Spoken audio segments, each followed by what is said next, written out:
I think we're a long way away from what the original intent. The church was originally designed to be a movement more so than an institution. It was originally designed to be more of a movement of disciples that are making disciples and that are multiplying. And I think that's actually what you see in the book of Acts. I really do. I think Acts is the best example we have of what the church ought to be today, because that's ultimately how it started out 2,000 years ago. Hello, folks. Welcome to the Disciple Dilemma. I'm Dennis Allen. Today we have a wonderful guest, Pastor Ken Adams, who is the senior pastor at Crossroads Church, Newnan, Georgia, just outside Atlanta. But he's also the founder of Impact Discipleship Ministries. And what's amazing to me about this is we have a pastor of a very large church who has focused his entire mission on making disciples. This is a conversation that goes right up the center line of the Disciple Dilemma. Listen as we have a great conversation with Pastor Ken Adams on the Disciple Dilemma. Well, Pastor Ken Adams, we are so grateful that you joined us on the Disciple Dilemma today. Thank you for bringing Impact Discipleship to our conversation on the podcast. Yeah, it's good to be with you, man. I've been looking forward to this, and just look forward to having a good discussion on making disciples, brother. Well, you've got a couple of things on your rap sheet that are interesting to us, and I think the first thing I'd like to bring up is thank you for serving as a pastor, because that's combat duty.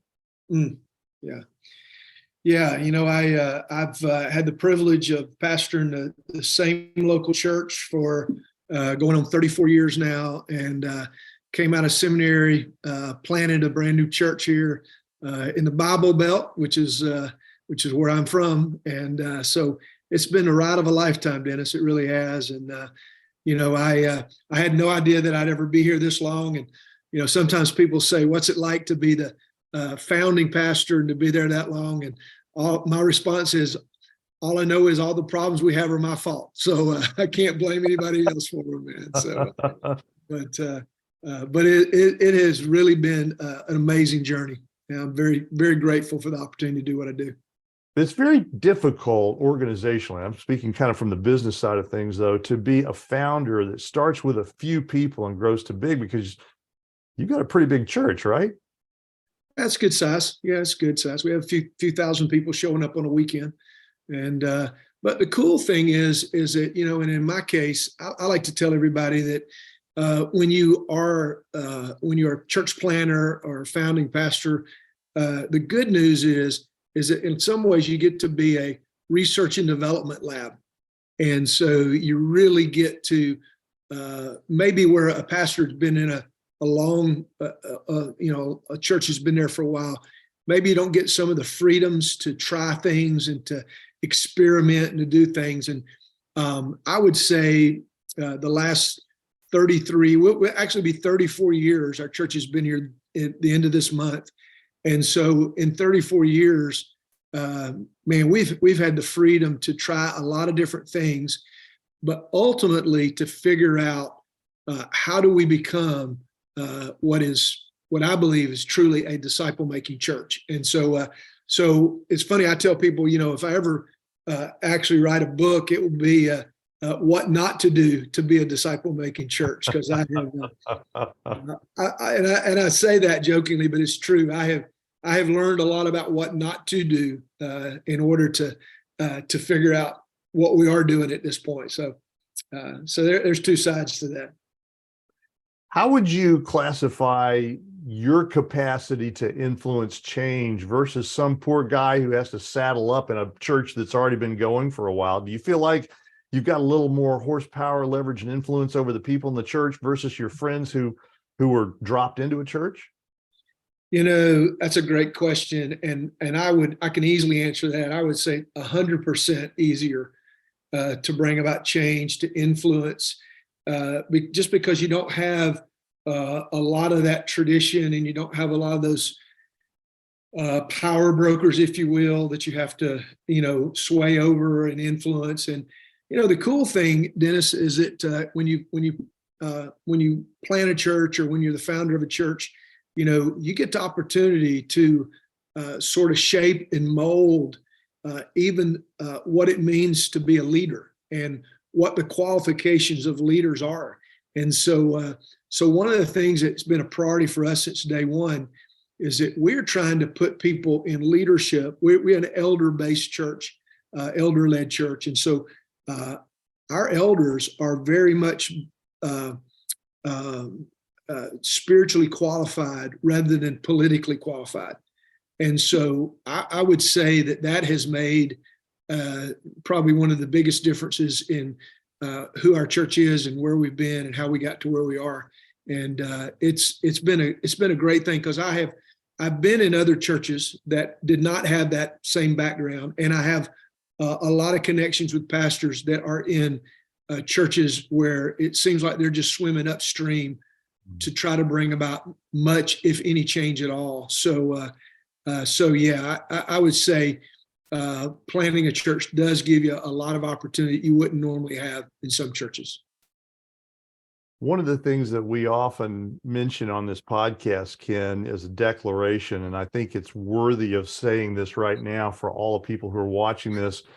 We're going to ask some interesting questions, and sometimes people can get their feelings hurt watching these podcasts, thinking that we're attacking churches and pastors and ministries. And one of the things we keep trying to reinforce in our conversation is this: having Ken aboard with us on this podcast is a little bit like having a board member in a room who can ask really interesting questions and can interact in really interesting ways with experience and obviously a history and a legacy of working with people. So for all of you who are watching, if you hear something that seems to be very frustrating or agitating to you, the Disciple Dilemma doesn't intend for this to be anything that gets you really angry. You should really just get mad at Ken. It's his fault for saying it or letting us say that on this podcast. And I say that with a little bit of a joke, but yeah, we have had a lot of people who've said, hey, you stepped on my toes. This is frustrating. And when it comes to discipleship, Ken, I want to really deep dive impact discipleship and what this looks like and what your concept, your ideas are about. But just kind of ahead of this, going back to that influence question as a founding pastor, I'm going to ask you to say something, and I'm not asking you to throw your church under the bus, but I am asking for a reaction on this. Christians can be pretty adverse, don't want change, and don't want personal invasion of their space and their activities and their routines generally. Would you agree with that, or would you disagree with that over your experience? No, I think you're spot on, and I think that's part of the disciple dilemma, to be honest with you, is that we have for far too long. I think what's happened is it's a little bit of the frog in the kettle kind of thing, where we have just sort of been lulled into a place maybe of contentment or of comfort, maybe is the best word, more so than contentment. But just, I think we've been sort of, especially in the North American church, I think we've been sort of lulled into a place where we've drifted so far away. I say this a lot of times, Dennis, that I don't believe that, and this might rub people the wrong way, but I don't think that the modern day church is, in some ways, but we are a long way from the way I believe Jesus originally intended the church to be. I think that when Jesus started the church, is that in his mind, he had something that was going to be multiplying and growing exponentially, and it would be growing so fast that a lot of the structures that we have today, they wouldn't even be able to contain it. They wouldn't be able to deal with it. And yet, that's not what we have today. That's not what we have at all. And so I think we're a long way away from what the original intent. The church was originally designed to be a movement more so than an institution. It was originally designed to be more of a movement of disciples that are making disciples and that are multiplying. And I think that's actually what you see in the book of Acts. I really do. I think Acts is the best example we have of what the church ought to be today, because that's ultimately how it started out 2,000 years ago. I love this setup. This is one of those that's going to go viral with our conversations with people. And if you get any death threats, let us know. We'll come to your funeral. So here I've got a pastor and a disciple maker on a podcast who's the head of not only a church that he helped to found, but also Impact Discipleship Ministries. So you just used the word institution, and some of our folks get really unhappy when we talk about the church as an organization or an institution. We don't like that because we know we're just the body of Christ. So Ken, how exactly do you balance that tension between the fact that you've got an institution and you've got disciple making, and maybe even an organization that is an institution that's involved with disciple making? How do I think about and untangle all this? Take us down the journey of your church coming to Impact Discipleship Ministries and what's going on there.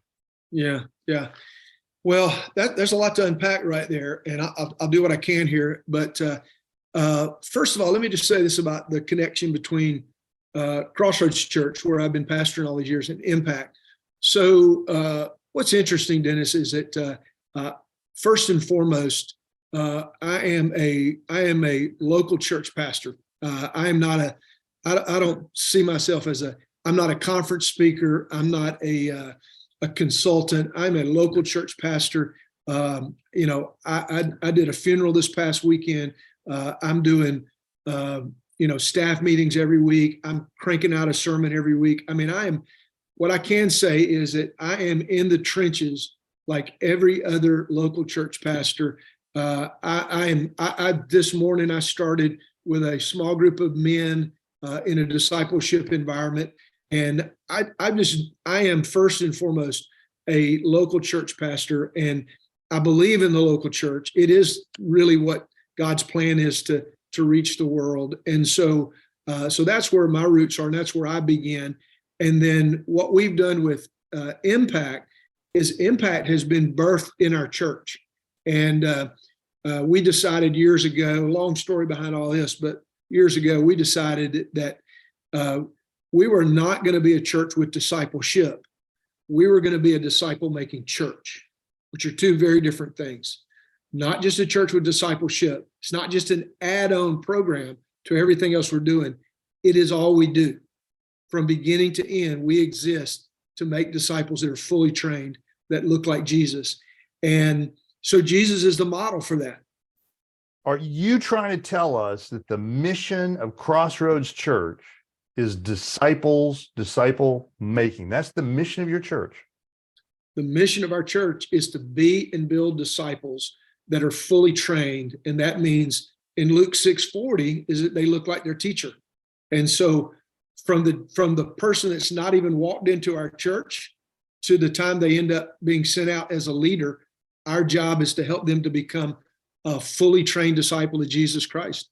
And so disciple making is not just something extra that we do. Ultimately, it's all we do. And from beginning to end, everything that we're about is going to lead toward the mission that Jesus gave us 2,000 years ago on a mountainside in Galilee. And he said, go and make disciples. And so if we're doing what Jesus did, it's going to lead to disciples. I heard somebody say this one time that, you can seek to make disciples, and it may or may not lead you to Jesus. But if you seek to follow Jesus, it will lead you to making disciples. So ultimately, Dennis, everything that we are about as a church has to come back to the model, and the model is Jesus. And so if he becomes the pattern that we're following, we are going to end up in the right place. And I don't know if that's answering your question about, institution, movement, and all that. But I would just say this: Jesus didn't start an institution. Jesus started a movement, and that movement literally went from a few thousand to literally hundreds of thousands within a very short period of time, within about a 30-year period of time from his ascension to the end of the book of Acts. And so it's really kind of hard to argue with the results that Jesus got. And I think we ought to be having those same results today, which I think both of us know that's not what's happening. So before we take the deep dive into the nuts and bolts of Impact Discipleship Ministries, I just want to point out to everybody something that you're seeing here that you may not be aware of. You're seeing a person who is both a leader. He's helped found an organization that is following Christ. So here's the strategic leader saying, this is who we are. This is why we are. This is where we're going. And we've also got a guy here who is a manager. And the trap that we talk about a lot is a lot of us who are supposed to be leaders get trapped into management, and leadership is sort of a once a year, 15, 30 minute, maybe half day retreat kind of experience. And the rest of the time I'm just managing budgets, staffing, headcounts, that sort of thing. How in the world, Ken, do you keep the mission on top and the management on the bottom? How do you do that as a pastor? Great question. I mean, you gotta, I guess you just have to, figure out how do you balance the two? How do you keep all that, on the front burner, but at the same time, you're trying to bring along with you other people that help share that load and that can help manage parts that need to be managed, when really and truly the number one job for me is to feed and lead. And so you've got to be able to keep giving it away, and you got to be able to keep bringing along people. But first and foremost, everybody's got to be congruent with the mission. Everybody's got to be on board with the same mission. And I think that's a great question. I'm not 100% sure how I would answer that, but I do know that self-leadership is a big part of that. I do know that. And so, we do a thing with Impact. We call it a disciple-making pastor equipping group. And we're taking pastors that want to learn how to be disciple-making pastors through about a 7-week online experience. And we are looking at 6 different priorities that we see in the life of Jesus. If he was in many ways, you could say he was the founding pastor, right, of his church. And so we just go back and look at what he did. And he was always leading toward mission from beginning to end. He was leading himself first. He was leading the organization, leading leaders, leading his life, managing his life well, and he was leading well. And all of those things, we feel like at least get us in the right conversation and get us wrestling with the right things, I believe, to answer the question that you're asking. And so I don't think it's any one thing, Dennis. I think it's a combination of things, a lot of different things. So I think that's what I would say. Hello, folks. When we come back on the Disciple Dilemma, Ken Adams, pastor of Crossroads Church and the founder of Impact Discipleship Ministries, is going to talk to us about his impressions of pastors actually not being discipled, that the majority stake is not being discipled. We're going to talk about leadership versus management. We're going to talk about what Impact Discipleship is doing to try to tackle those challenges in Western Christianity. Stay with us. We'll be right back.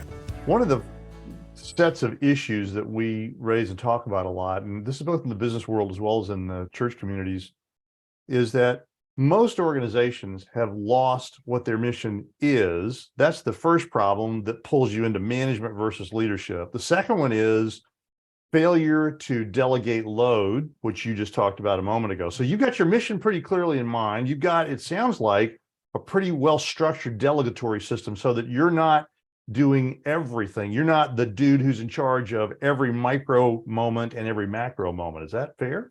Well, that is true now. That was not true when we started. 34 years ago, I answered the phone, I folded the bulletins, I set up chairs, I took down chairs.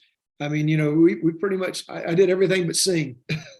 So what do you say to a pastor who's out there going like, you're kind of putting me in this state of either I've got to have a mega church or I need to just get into despair and start taking Prozac. What advice do you have for the young pastors and the pastors who are out there with nobody around them right now? Yeah.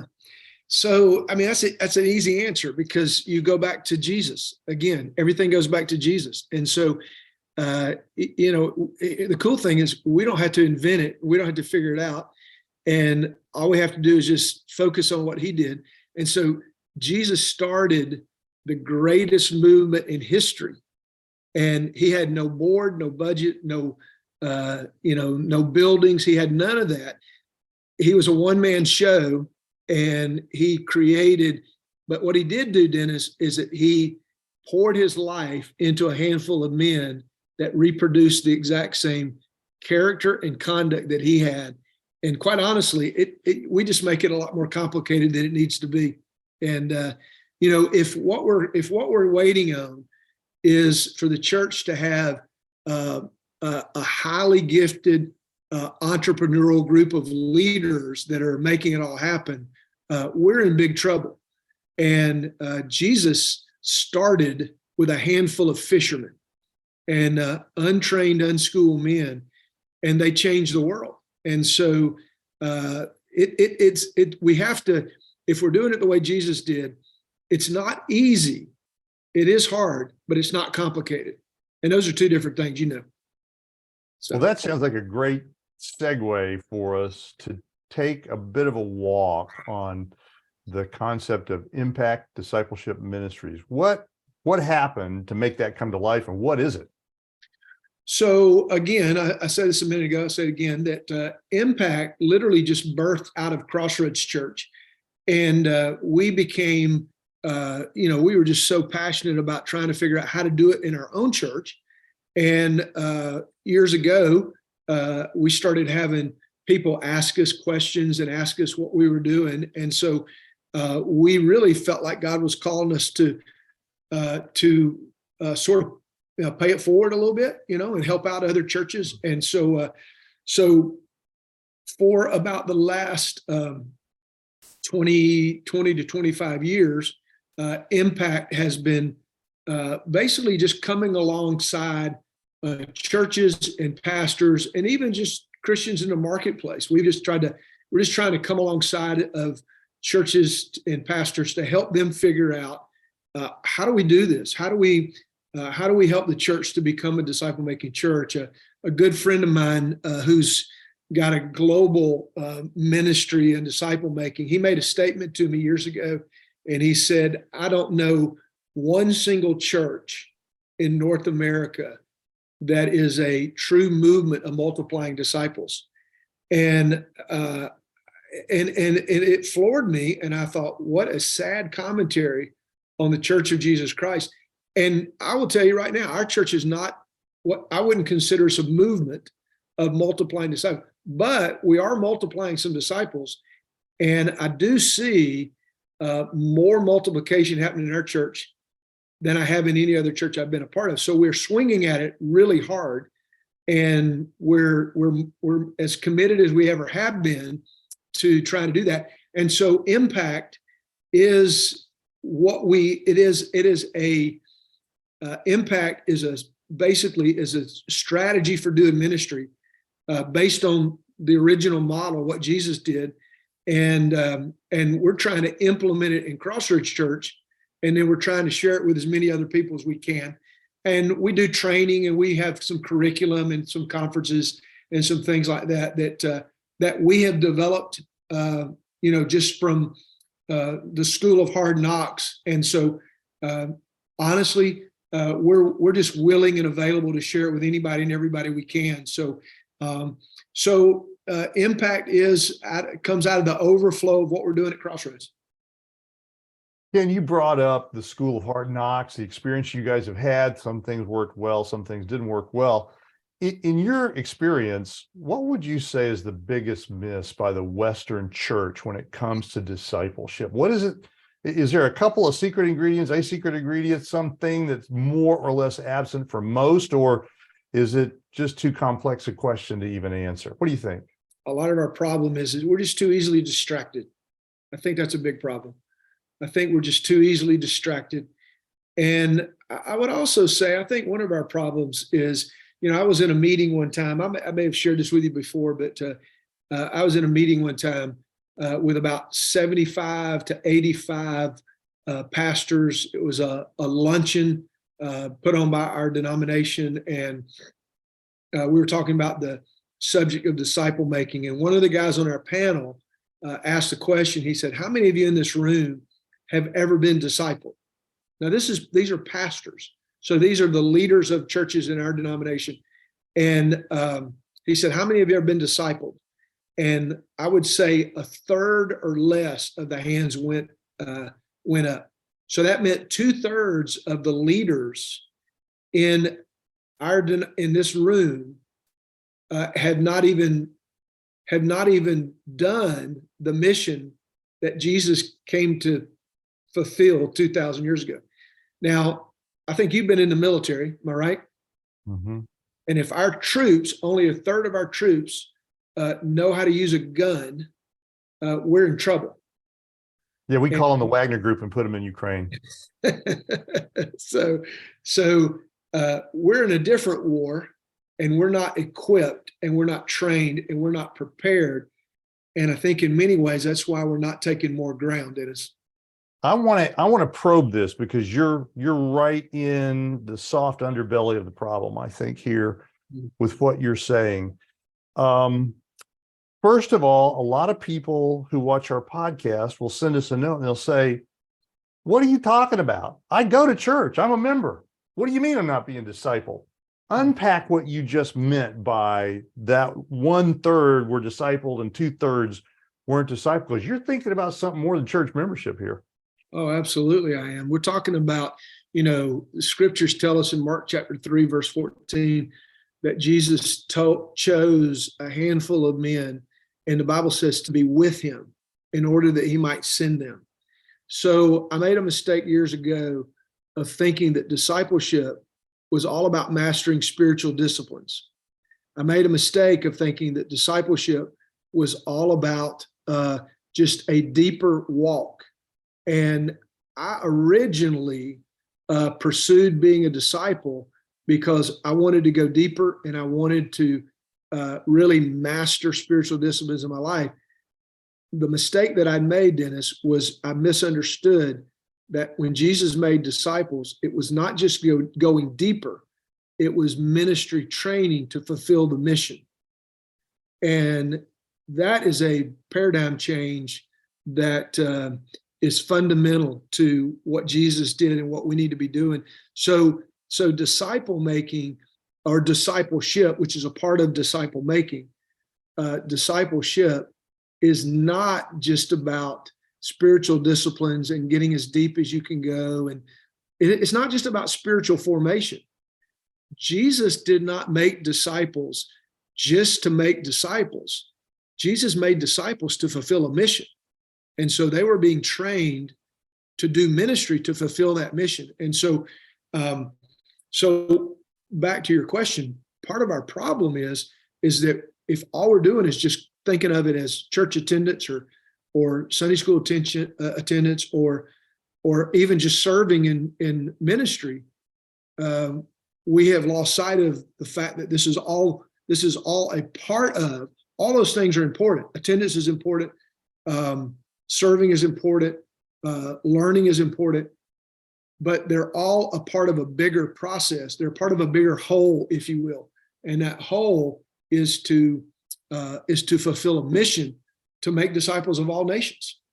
I'm going to try to say what I think I just heard you say in a way that it's a restatement for our folks. Okay. I think you just said, stop thinking about discipleship as a checklist, as a theological education, as a membership, as a participation thing. Start thinking of your discipleship as following, not veering to the left or the right, the Lord God Almighty Most High, Christ Jesus the Lord, following him out into the real life, real world. So being in the pew is important. Being on a mission trip is important. Being someone who's learning and developing in their education is important. But those are symptoms of discipleship, where actively following Christ with my life exposed to the real world around me and the calling that I'm given. That's kind of where I think you're trying to persuade me I got to go if I want to really be a follower of Christ. Absolutely. Yeah. So, when Jesus said in Matthew 4:16, he says, come follow me and I'll make you fishers of men. So the following him is the being part. That's where we're becoming more like him. And then the fishing for men, that's the building part. That's the doing part. And so Jesus wants you to be something so that eventually you can do something. And so it's two sides to that coin, right? And so a lot of times we're either a lot of times we're doing one or the other, but not both. And so not to take you off your line of questioning or your line of thought, but one of the things that I think is important to remember is that for a lot of people, man, is that the word disciple, it's a loaded term, and we wear it out. It's really popular. It's really a buzzword now in Christian circles. But Dennis, for a lot of people, if we actually made a disciple, we wouldn't even know what it looked like if we made one. And it's like we all talk about making disciples, but I always say, well, if you do make one, what would it look like? And what I have discovered over the years is that making disciples is not subjective. It is very objective. Because Luke 6:40, he said, a disciple is not above his teacher, but when he is fully trained, he will be like his teacher. So be like his teacher how? Be like his teacher in his character, and be like his teacher, be like Christ in character, and be like Christ in conduct. This is huge, because if we are raising up, first of all of our leadership ought to come out of discipleship. And so if we're raising up leaders that have been discipled in the character and the conduct of Christ, it changes what kind of leadership we have, and that changes the accomplishment of the mission of the church. Ken, I'm not a seminary grad, and I didn't sleep in a Holiday Inn Express last night, so I need somebody to give me some help on this. I'm wondering, surely while our young developing pastors are in seminaries, we're getting a full coaching on this stuff you've just been talking about. How about that? Or how does this work in seminary? I'm sure there's 2 or 3 courses to really get you a deep dive into this, right? Dennis, such a good point and a good statement. And I will tell you this, I thank God for my seminary training. I really do. I had a great theological training, and I learned a lot about theology and church history, and and a lot of spiritual form. I learned a lot of great things in seminary. What I did not learn is how to lead the church to becoming. I didn't learn how to make disciples. I didn't learn how to lead a church to make disciples. I didn't get any of that in seminary. It was pretty much null and void in seminary. That's one of our problems, is that our theological institutions are not taking, they are very good at teaching guys how to exegete God's word and how to manage ministry and those kinds of things.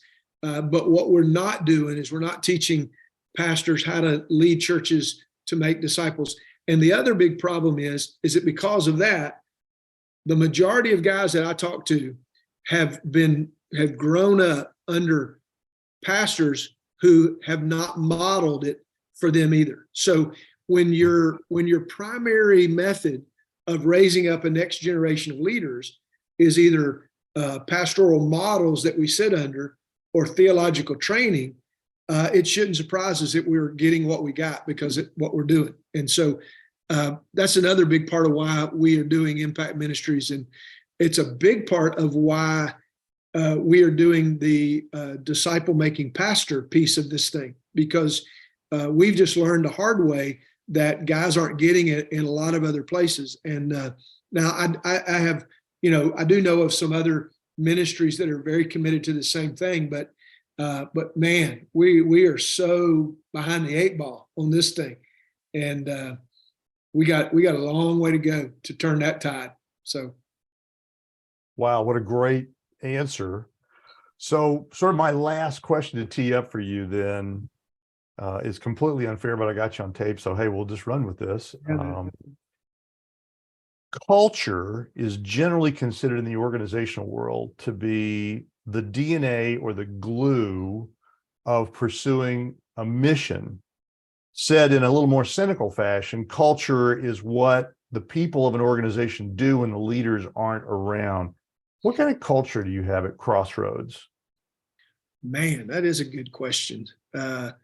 So, I want to think that that we do have a culture that is really focused on, what does it mean to really live out the life of Christ? What does it mean to really live out being a disciple and building disciples? And I think our culture is that at least we're pursuing it. We are pursuing it, and I'm gonna give you an answer that I in my mind I think it answers that. So this past couple days ago, Tuesday night, I lead an impact group, we call it a discipleship group, with a couple of young guys. They're all in their 20s and 30s, and we're about to wind up. We're closing on the end of a journey that we've been on for about a year and a half now, and at that very same time, there was a group of young women about the same age category meeting in a room next door to us in our church, and I had actually kind of greeted them before and helped them find the room they were looking. They were just starting. The same type of discipleship group, and I was sharing to these guys that that the fact that these ladies are starting this impact group, and I have absolutely no idea how they got started, where this leader was disciple, where they came. It just tells me, to your question, that group started, and I had no knowledge of it, no influence on it at all. And I think that answers your question, that even when I'm not aware of it, not a part of it, not there, don't know anything about it, we do have people that are seeking to make disciples, because it is the mission of Jesus, is what Christ has called us to do. I will say this about culture. You've heard this, I'm sure, but language shapes culture. And so if you're in our church, you will probably get tired of hearing, you'll either get tired of it or you'll get really, really committed to it. Hearing us talk about being and building disciples that are fully trained disciples in accomplishing the mission of the church. So it just never, we don't ever let it go. We always talk about it. And so I do think it doesn't happen overnight, but in 34 years, I would say we have a culture of, being and building disciples at Crossroads Church, I think. Pastor Ken Adams, if we are watching this podcast and we're curious about this, all these radical things you've been saying today, how do we reach out, connect, find out more? What do you want us to do? Yeah. So really the best thing to do is just to contact Impact Disciples.com, impactdisciples.com. And you've obviously had that on the screen. And so if people reach out to us, man, we would love to connect. We're also on Facebook. You can check. We do a monthly podcast on Facebook, and actually on Apple, on iTunes. And so just like yourself, there's a number of different ways people can connect with us. And we do a blog that people can connect through our website as well. So one of the things I can say, Dennis, is that we are constantly trying to share with others what we have learned and what we are still learning. And so if we can come alongside you and help you learn what it means to be a disciple-making pastor, disciple-making church member, or have a church that's making disciples, our answer 9 times out of 10 is going to be yes, we're coming. And so rarely do we say no to that, because we are just very, very, very committed to seeing the mission of Christ, fulfilled. Pastor Ken Adams, thank you for your ministry in disciple making, and especially thank you for being a pastor for all these years, developing a church and putting up with the likes of us. Thanks for being with us today on the Disciple Dilemma. Thanks so much, Dennis. It was my pleasure.